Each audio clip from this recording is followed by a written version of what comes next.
جی ہارون ندوی صاحب، میں ان سے گزارش کرتا ہوں کہ سر یہاں آئیں، تمام شہر تیری گفتگو کا پیاسا ہے. آئیے سنتے ہیں جناب مفتی ہارون ندوی صاحب.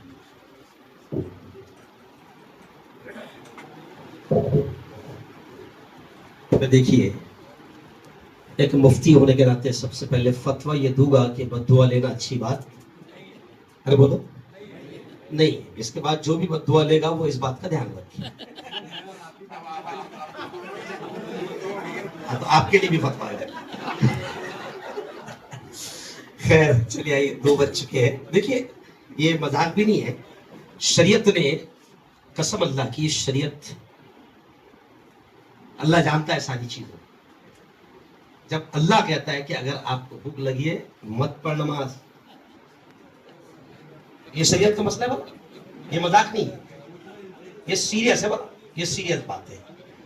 اللہ کہتا ہے کہ مت پڑھ نماز. اگر تیرے کو بھوک لگی نا بیٹا تو پہلے تو نماز پڑھ نہیں، پہلے کھانا کھا، اس کے بعد میں چین سے آ کے ایک دم اطمینان سے میری عبادت کر. چلیے آئیے، 2-3 چیزیں. میں شکیل سر کا ایک احسان مجھ پر یہ ہے. شکیل سر احسان، میں اسے احسان کہوں گا.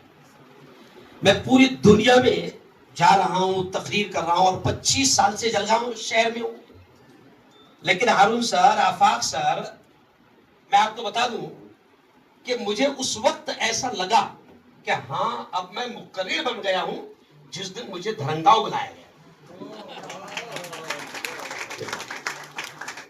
25 سال لگے مجھے دھرنگاؤں پہنچنے. نہیں سمجھا؟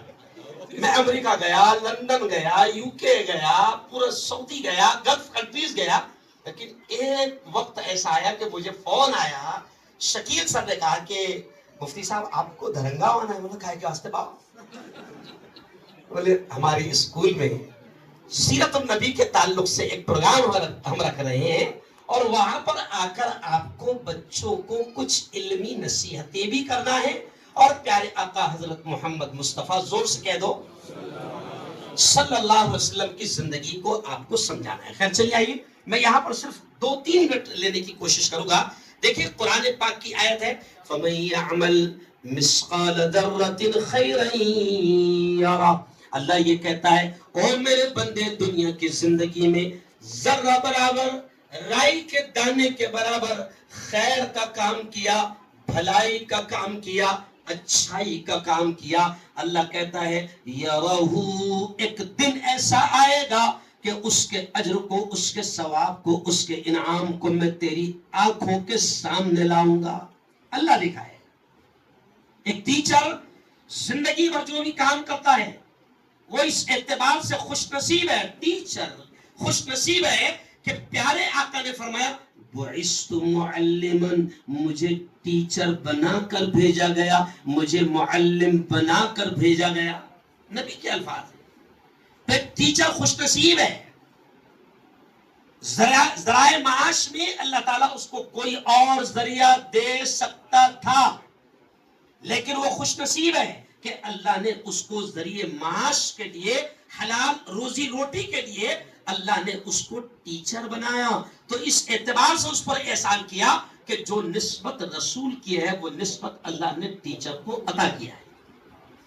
اب ٹیچر کی بڑی ذمہ داری ہوتی ہے، کیونکہ قوم اس کے سامنے ہے، پوری نسل اس کے سامنے ہے.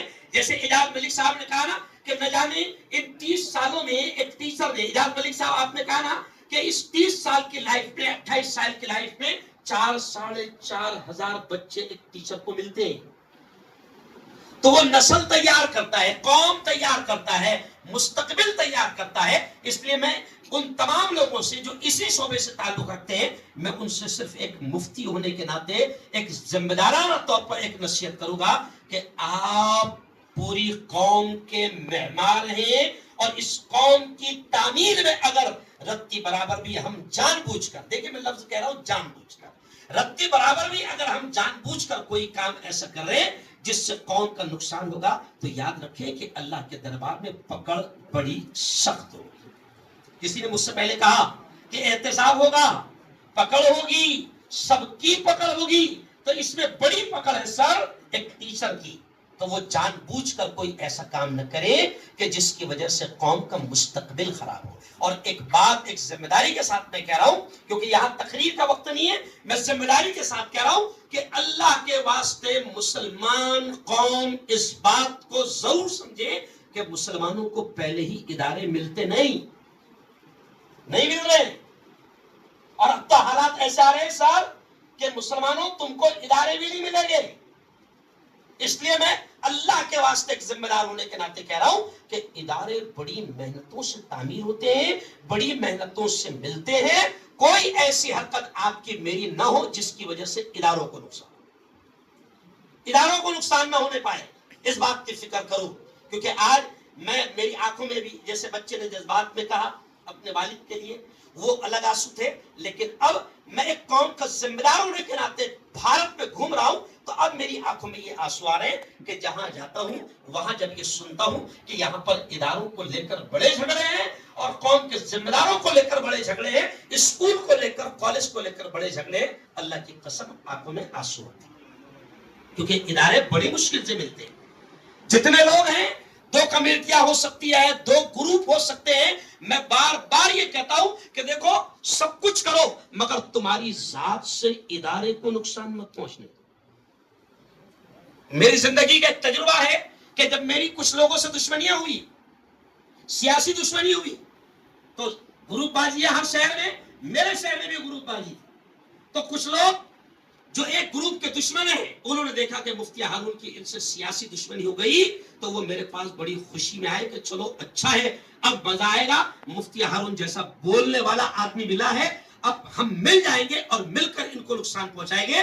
میں آج پہلی مرتبہ مائک پر یہ جملے کہہ رہا ہوں. میں نے ان سے کہا تھا کہ بتا، اگر اس شخص کا بنگلہ، اگر اس کی دیوار باہر ہوگی، اس کی باؤنڈری باہر ہوگی، اس کا بیڈ روم باہر ہوگا، میں قسم اللہ کی میں نے اس وقت ان سے کہا بتا، میں ان کی باؤنڈری، ان کے بنگلے، ان کے بیڈ روم کو توڑواؤں گا، لیکن مجھ سے یہ امید مت کر کہ میں ادارے کو نقصان پہنچاؤں.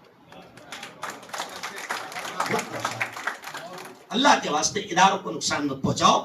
ذاتی دشمنیوں میں، ذاتی جھگڑوں میں قوم کے ان اداروں کو نقصان مت پہنچاؤ.